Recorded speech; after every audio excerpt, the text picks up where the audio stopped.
Well, there are milestones in people's lives, and one of them was for Kerri. When she was my assistant coach at Mount Baker, we brought our team to Western's summer basketball camp. And Kerri was helping me. She was also taking summer classes, but she was helping me out. And one day she said, Freeman, I'm not going to be at our scrimmages tomorrow night.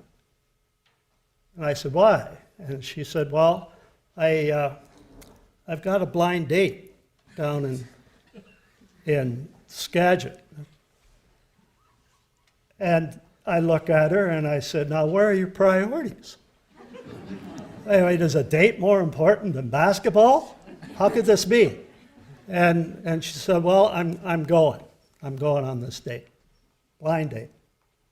So the next day she comes back. And we'd had many talks about how do you know when you're in love and all this stuff. And I told her, you know, you're going to hear bells. They'll go off. And she came back the next day and she said, remember what you said about the bells? I said, yeah. She said, well, I think they went off. I said, you're kidding. She said, no. I said, I have to meet this guy. So she brought him the next day.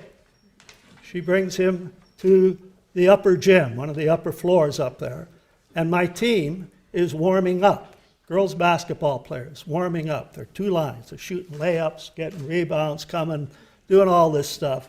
And Jim Caviezel walks into the gym. And it was as if my girls had never played basketball in their lives. The ball was bouncing off their feet.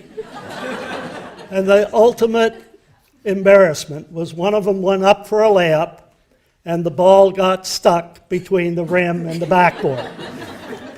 Embarrassing not only for them, but for me, because I can't jump high enough to knock it out.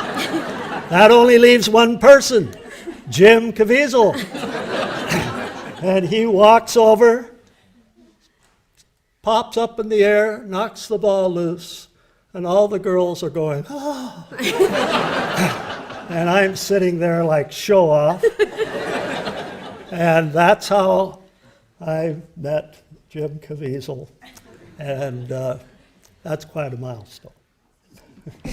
And I'll add a couple pieces to that. So Kerri was at my house with Jim's sister, and Kerri left, and she said to me, I have a brother that needs to meet her. And out of the blue, Jim called me and said, I hear you have a friend that I need to meet. And I said, well, yeah, I have a friend, and you could meet her. And he said, but I hear she's out of the country. He said, yeah, she's in England with her brother. And he's like, well, what if I go up to the airport and meet her when she gets off the plane? And I said, oh, that sounds like such a great idea. And my mom was the voice of reason and said, are you crazy?